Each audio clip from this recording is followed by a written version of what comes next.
Here's some examples of people today I interacted with that are unable to reference the outside world. There's a person that wanted to adjust our thermostat because they're in an office beside where I have access to a bathroom and shower. And I say, well, make sure you set it right, otherwise you'll have to wait because I'm going for a walk. And there's a staff here that worked during the night so they ate to sleep, but they still came knocked on the door when it got too hot instead of opening a window. Knocked on the door when I wasn't there.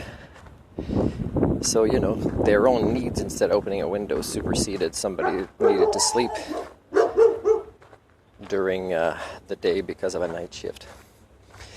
I didn't need to go to the source in Smithers here. But I tell you, the first day I went there, I gave a compliment to the lady observing her. But after that, it's been kind of downhill. And even from the back, where she doesn't even bother coming out, and somebody goes, can you do this for this customer?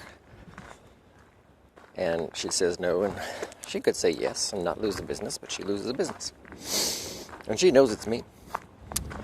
But after, getting that compliment, that's what she lives by. She can't incorporate the fact that after that, my opinion of her goes really bad. She can't incorporate that. She just stuck this compliment to her self-image, and she can still lose business and provide worse customer service after that one compliment for that one event I observed. Pretty silly.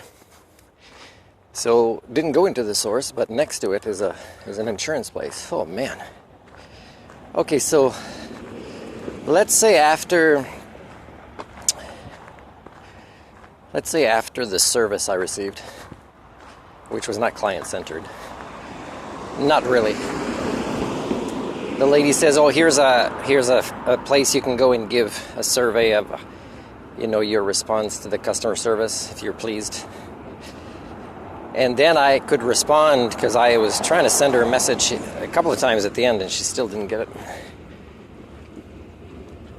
My message was, "Oh, I'm sorry that I showed up and came here today. You seem like very multitasking, and you seem very busy." And I'm trying to tell her that she's not that great, but she kept saying, "Oh, no." Kept interrupting me and saying, "Oh, no. That's what we do."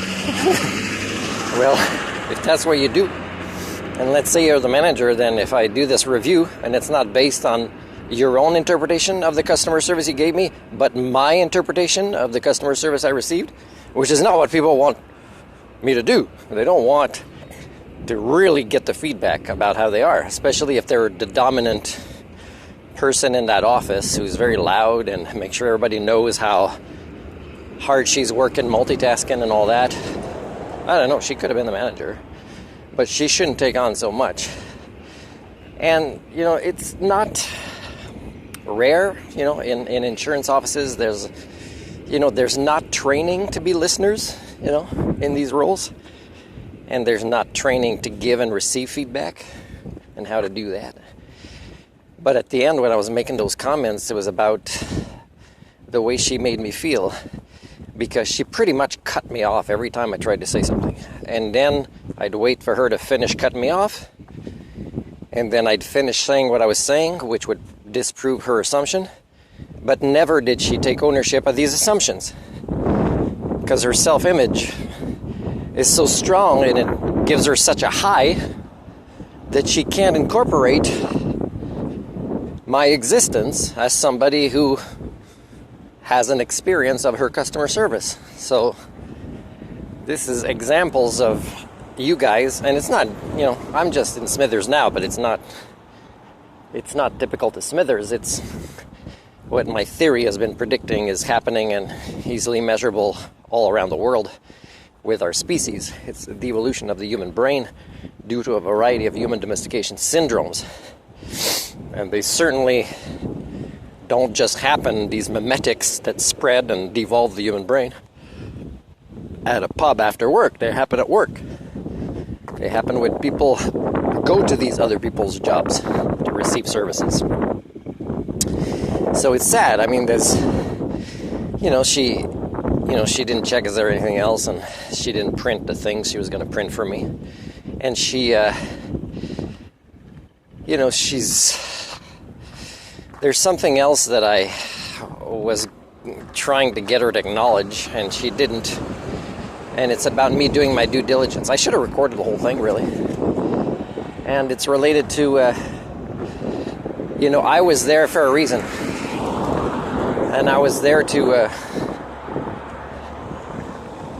document, saying hi to the dog, to document that I'm doing my due diligence and that the system of ICBC and banks and insurance are inefficient, because now I'll have to do another visit. There's no way for me to pay, even though I know there's no money in my account. They can't confirm the last attempt.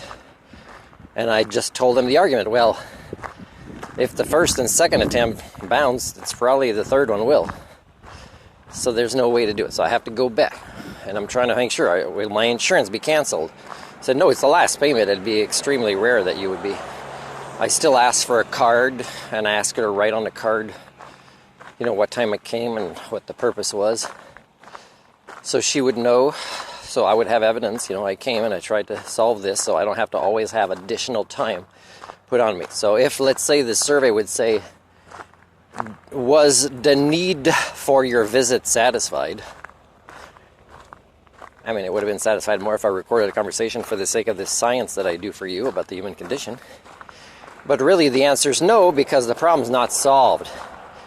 But it's not just that it's not solved, is she can't reference what the problem was for me. And she can't ask questions to find out. And if, this survey reaches her, and let's say she's the boss and it's about her, I can tell you she's still not going to get it and change. So that means even wasting my time and offering feedback even more later to waste my time again would be just another way for her to prove her failures and her inability to reference the outside world, and therefore not even know that she's not as good as she thinks she is at what she does, which is pretty common.